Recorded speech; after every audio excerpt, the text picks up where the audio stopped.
Alrighty, time for another Waiver Wire show. We are heading into week 5, 4. How do I not know what week it is?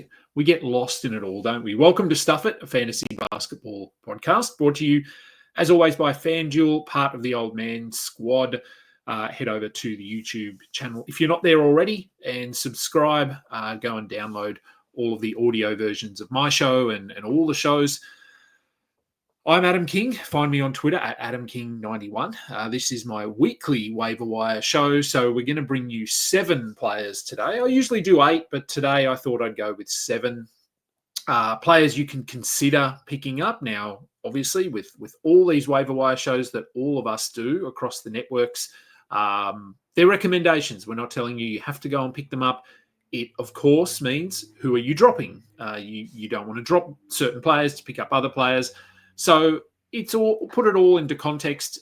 These are just some players that I think are trending up, or maybe we can get ahead of some things here. Maybe they've been playing really well, and maybe we're too late to the party. Maybe we do add some of these guys and they don't work out. I'm not going to guarantee that they do. None of us can. We just base this on what we think, and we're not always right. Let's get into the players. We don't want to waste any time. And the first one, Reed Sheppard. So someone that I was drafting in a lot of leagues and hasn't really worked out. I haven't dropped him yet. It's been hard, pretty rough. But I think he's trending up. I think he is trending up. I've obviously got his numbers here. But I also have, when I get there, where are we? Today, so he played today, tonight, however we want to look at that, in a win over the Bucks. 16 points, 4 steals, 2 assists in 29 minutes. The previous game, he had 16 points, 6 assists, 1 steal in 26 minutes. Prior to that, not great. The numbers were okay. 12 points with 2 steals in 17 minutes. So the minutes are encouraging here. So they've gone with various starting lineups, Josh Okogie, Steven Adams, and they're still continuing to do that. Reed Sheppard is not starting, hasn't started any games, but he's playing almost as the 5th starter in terms of playing time over the last couple of games. So this is one that potentially we're looking to get ahead of. Maybe it doesn't work out. He actually closed in this win over the Bucks and has basically closed the last 3 games. So it's interesting. Maybe there was just this sort of ramp up. Let's get him up to speed, so to speak, because he didn't play a lot in his rookie season, as we know.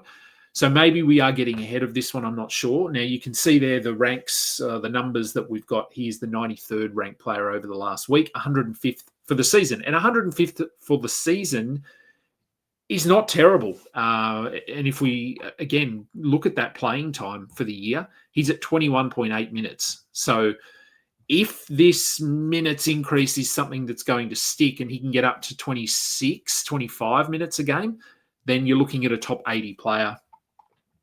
The numbers there, 12.3 points, 2.8 threes. It's the steals, it's the threes. That's where the value comes from for him. So yeah, he's going to be a little bit stat dependent, but obviously I was pretty high on him coming into the season, and it's good to see that maybe the Rockets do agree with me after all.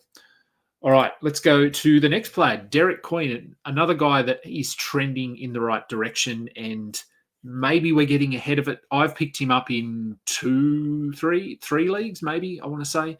210th for the season, 110th over the last week. 12 points, 6.7 rebounds, 5.7 assists, 2.3 blocks, 2.3 steals, 0.7 blocks. A lot of turnovers. That's going to come from a rookie who's getting the ball in his hands a lot. The assist numbers there are very intriguing. He had an 8 assist game. He had a 7 assist game. The minutes are, they're good. He's not starting. They're going with basically anyone else other than him as the starting center. But he's closed the last 4 games, and the minutes are the last two games sort of hovering in that 25-minute per game range, which I think is enough. He's scored in double digits in 3 straight games. As I said, he's had some intriguing assist numbers. The rebounds are solid. The steals have been solid. Field goal percentage will be wildly inconsistent, and that's certainly not unexpected when it comes to a rookie. But even though he's not starting, I don't mind getting ahead of this, just given the impact that he's had and the fact that Kevon Looney, well, whatever, Zion is still out for a little while here. Yves Missi, I believe, is questionable for Monday's game. He's been out with an illness. He will likely start, but I'm hoping that just means that Kevon Looney is out of the rotation. It doesn't impact Queen too much, but time will tell. So there is a little bit of risk here, but certainly worth a look, I think. The third name on this list, now this is definitely one that comes with some risk, and we have a very, very small sample size of what could be in store for him, and that's Brandon Williams for the Dallas Mavericks. Now, cast your memory back to last season. Brandon Williams finished the campaign very strongly, was probably on a lot of rosters.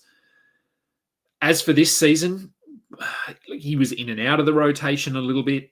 They were going with Cooper Flagg as the point guard. They went with D'Angelo Russell as the point guard, and he is still starting. But I think we could make a pretty strong argument that Brandon Williams is better than D'Angelo Russell at this point. And he's closed the last 2 games for them. The minutes, 26 in the last game, 22 in the game prior to that, 19 prior to that. He had a 22-minute game earlier in the season as well. I think we're getting to the point where I don't know if he will start, but I think he is the preferred point guard option. I don't think they want to run Cooper Flagg at point guard. That's sort of, they tried it, it didn't work. But Brandon Williams, the last few games, he's scored in double digits, 3 straight games. He has 12 assists in that period and 8 steals as well. Not a high volume 3-point player. As you can see, there's 0.5 3-pointers over the last week. And he is only the 174th ranked player. So he is someone that is potentially available because he is not jumping off the page yet. He's still coming off the bench. The numbers have been quietly good, I would say. He's not getting a lot of attention, a lot of fanfare, but Dallas, they don't look like a good team at the moment. So they want to try and get pieces in that are going to work. So, this is one that we're definitely hypothesizing a little bit, and let's try and get ahead of this. The next player, someone who has probably been rostered for majority of the season. He's been really good. Jalen Green returned for the Suns, and so Collin Gillespie's numbers, minutes, opportunities sort of scaled back a little bit. This is Collin Gillespie. Could have picked a couple of guys here on the Suns, but I went with Collin Gillespie just because we saw early in the season that he was probably the primary beneficiary when Green was out. And as we saw in Saturday's game, Jalen Green left the game with a re-aggravation of that hamstring injury, and it didn't look good. He had to be helped off the court. And whenever you have to be helped off the court with a soft tissue injury, that's not good. There's been no word, as far as I know, as to the severity of this, but we would expect weeks here, given his reaction to it. Could be looking at months if it is a tear. Remember back to like a Karl Anthony Towns. He did a calf, not a hamstring, but that tear cost him about 3 months. And a full-on tear of a hamstring can be pretty significant.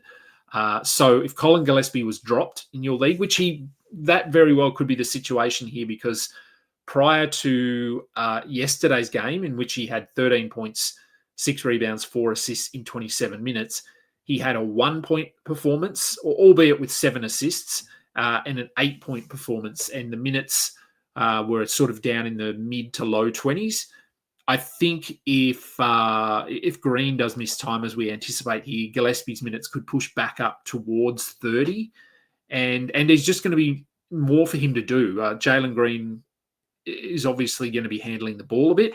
With him not there, it's Devin Booker, and it's not Dylan Brooks. Well, it shouldn't be Dylan Brooks. So it's probably Collin Gillespie. So if he was dropped, I would definitely go and add him. And then you could sort of throw Dylan Brooks into this list as well, Ryan Dunn as well.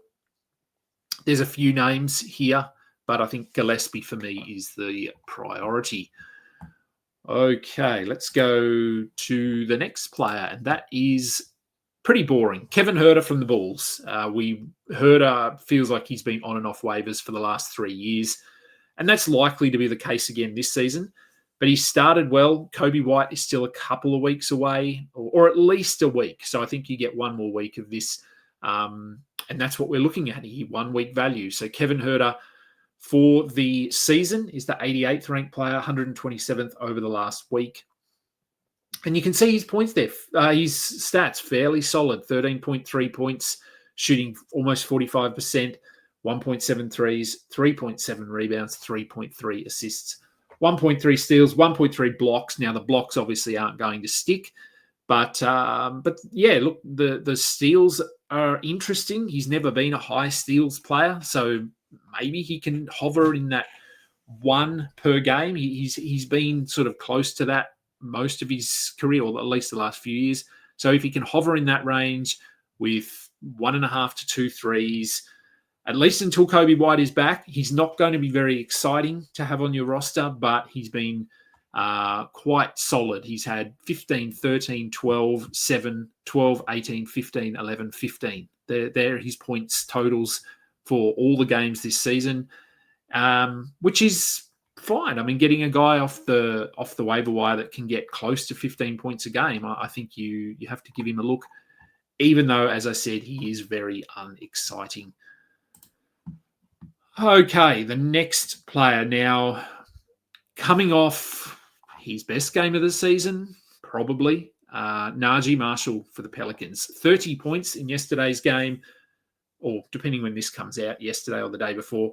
8 rebounds, 3 steals, 3 threes. But he was quite good in the game before that. Didn't draw as much attention for that one, but 16 points, 7 rebounds, 4 assists, 1 steal, and 1 3. And if you remember back to last season, he was good. He was a good player last season because the Pelicans had so many injuries. He was the 147th ranked player last season, but there were periods where he was a top 100, a top 80 player. I've got his game log here. I mean, there were stretches where, he was the guy. 18 points, 22 points, 29 points, 34 points, 23, 15, 21, 21, 20, 19, 22, 38. We saw that for a 2 to 3 week period. So we know that he can do this for meaningful amounts of time, certainly not the rest of the season, but with Zion out, there's an opportunity here. Take a flyer. We don't have a big sample size for this year because prior to that, he was okay, playing minutes in the low 20s. But if he can bump that up to 25, 28, 30, and I think the Pelicans will ride him while he's hot. So this could be one that backfires and you pick him up and he goes back to that sort of 22, 23-minute role and you just move on from him. But if he turns this or these 2 performances into a week to 2 weeks, then he's a good pickup. All right, the final player is Jaylon Tyson of the Cavaliers. But before we get into him, I'll remind you that today's episode is brought to you by FanDuel. As always, head over to sportsbook.fanduel.com, jump on and have a look at all the player odds there, the regular season wins, the NBA Cup, playoffs, futures, all sorts of things. If your fantasy team is struggling, maybe you can boost your confidence by winning a little bit of money or getting some potential bargains in terms of player props. Sportsbook.fanduel.com, everything you need over there. Jaylon Tyson for the Cavaliers. Now, I don't think he was really on the radar coming into the season. And obviously we knew Darius Garland was going to be out. That was not an unknown. But the role that he has played, I don't think we were expecting. And he's just been really good. Slow start to the season. First 4 games, he didn't really do much. But over the last almost 2 weeks, 17 points, 10 points, 10 points, 18, 18, 19. But he's had 2 1-2, a 3-steal game, or 2 3-steal games, actually, a handful of assists. You can see they're 82nd for the season, 24th over the last week, 12.5 points, shooting the ball well, 2.3 threes, 5.3 rebounds, 2.7 assists, 1.7 steals, 1.0 blocks. That's where his value generally comes from. It's on the defensive end.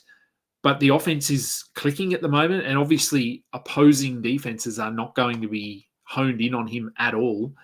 With Garland there, with Mobley there, with Donovan Mitchell, and even Jarrett Allen, Tyson is certainly not a priority. He's been starting. He's been in and out a little bit, and with Garland back, he's probably not going to start as much. But I think he's worth just picking up. He was really good in their win over the Bulls. 17 points, 7 rebounds, 3 assists, 2 steals, 2 blocks, 3 threes. Yes, Garland was out, but Garland was really the only player that was out. So I like how they're using him. I like what he's doing. I feel like this could just evaporate at any moment. But for now, I think he's worth picking up and just seeing if he can turn this into some sort of sustainable rest of season value. I like him. Let's see what he can do. All right, that will do. That was a quick one. We're under 20 minutes, which is always nice if you're listening along or watching along. I don't want to take up too much of your day.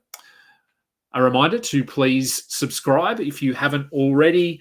Tons of shows, lots coming out.